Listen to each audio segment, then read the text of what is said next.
YouTube. This is the Q&A show where I answer the questions that you ask on YouTube, Facebook, or Twitter. I don't know why I said Facebook because I don't have a Facebook option yet, but I do answer your questions. And I'm gonna jump right into it today, and I'm gonna go into the first question by Scott Simmons, who says, "Do you think Week 13 in Heinz Field, after we beat the Pittsburgh Steelers 27-17, that Baker Mayfield should plant a flag in the middle of the field?"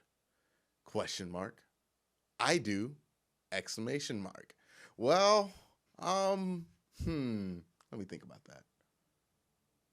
Yeah. Yeah. I mean, I think we as Browns fans should now be on the step of communicating to each other how we're going to get to Pittsburgh, how we're going to get the proper seats near the end zone so we can have access to the field area, kind of, and how we're going to sneak a Cleveland Browns flag through security at Heinz Field. So when the opportunity calls itself, we can present a flag to Baker Mayfield, hold it out there and say, "Hey, look, buddy, might want to plant this. It's natural grass this time." Give it on to Baker Mayfield and let him do his thing. And people will hate on him and people will love it. And it will be the most magnificent thing ever.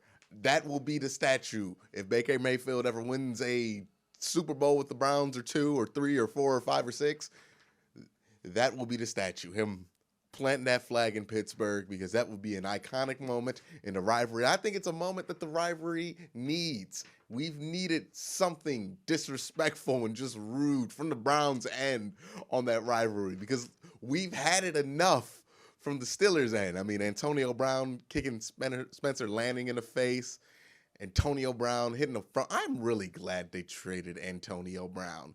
Anyways, Scott Simmons, I think you're on the right track on that. We should get a flag together, a plantable flag, so Baker can plant it in the middle of that ugly, ugly logo that they got in the middle of Heinz Field, and put that natural grass to use.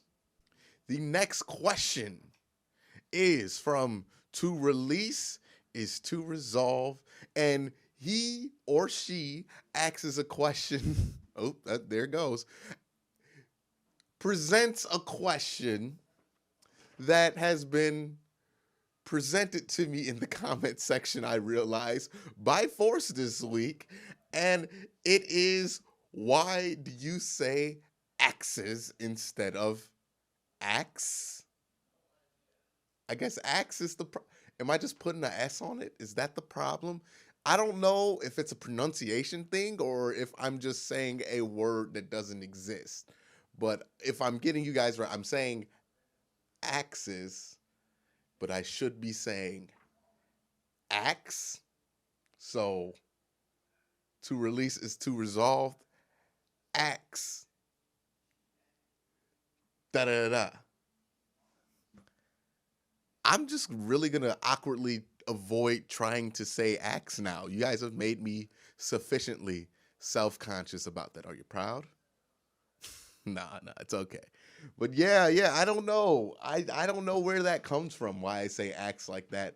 I didn't know I said it like that until I read the comment section, because there were multiple people, and they were highly voted comments that were fed up with how I say that particular 3-letter word that shall not be mentioned on this show, that's about questions and answers. That's gonna be fun. Yeah, I have no idea why I say axe like that. I think it's is it an accent thing?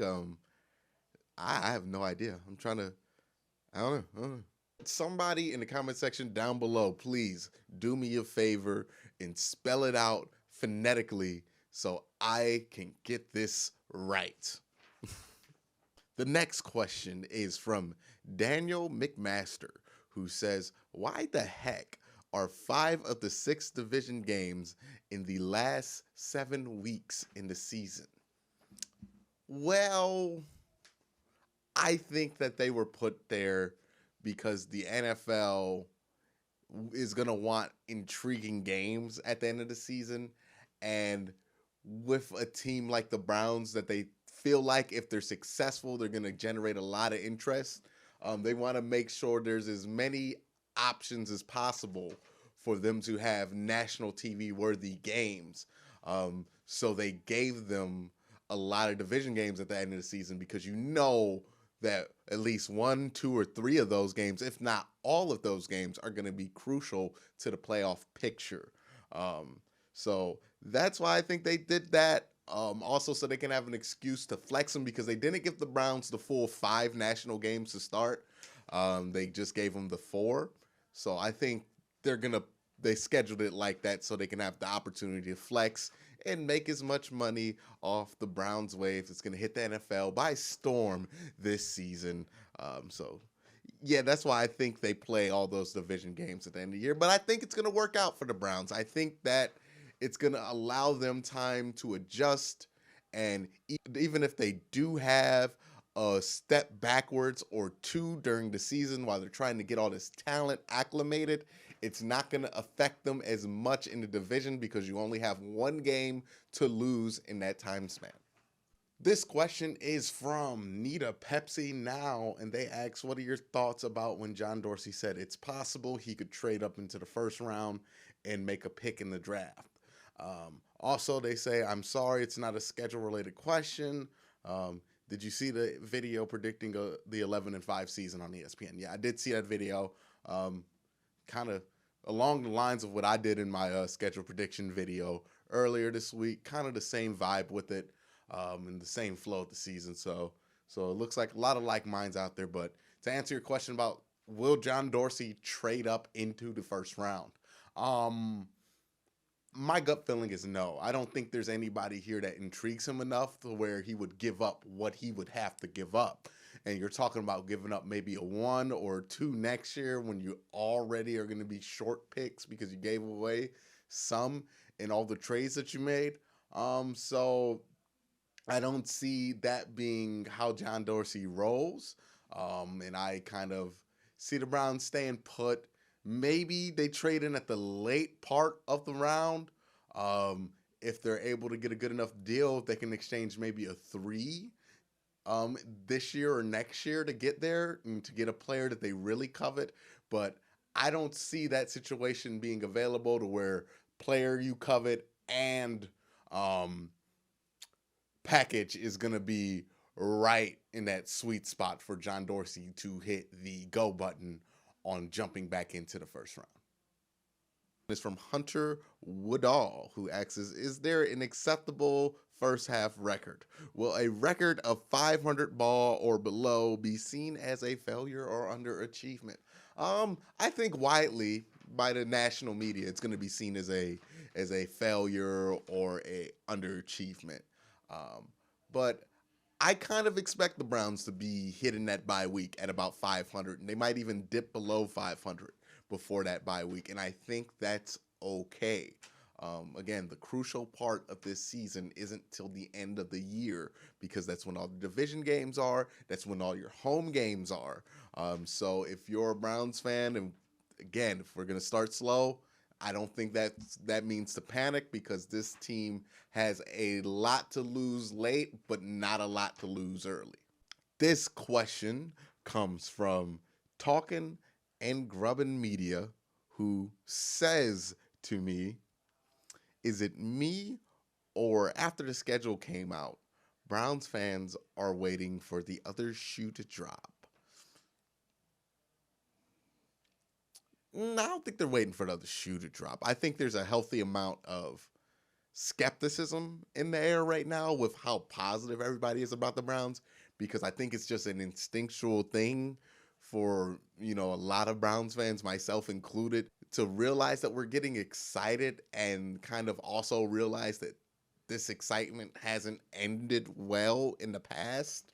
But yeah, I could see that kind of feeling of like, we're kind of wary to get fully on board with everything. But it's also like a dramatic shift of where this roster was like a year ago to where it is now, to where people are kind of still in shock and getting used to the ideal of what the expectations really are for this team.